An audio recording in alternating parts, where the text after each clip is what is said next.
globalized world with an open markets, open borders, and interconnected nations is now exposed to the risk. As the coronavirus disease brought catastrophic destruction to its entire system.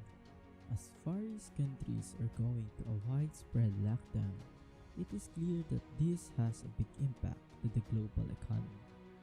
As industries like airlines, the import and export companies, tourism, restaurants, and many other non-essential services was directly affected by the pandemic, which caused the whole system to break down.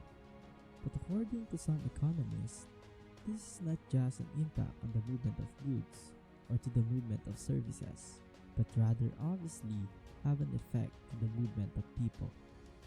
Many economists believe that the future world will now want to move away on the concentration of supplies and trade towards more resilience.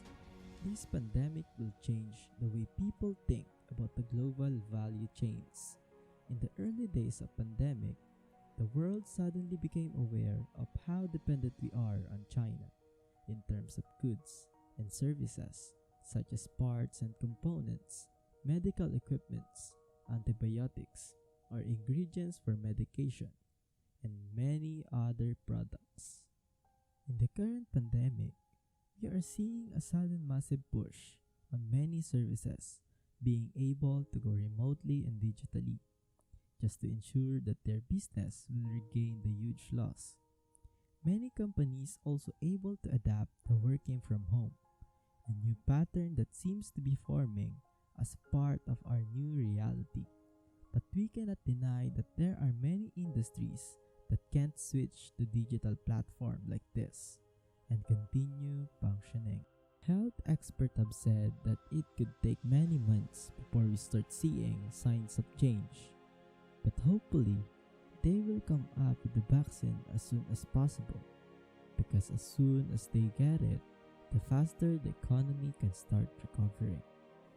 But this does not just end there, because even though the coronavirus still exists, taking many lives and affecting the global economy, this is not an exception for the Philippines to experience other problems, like typhoons, which may result in another set of obstacles that this country will face.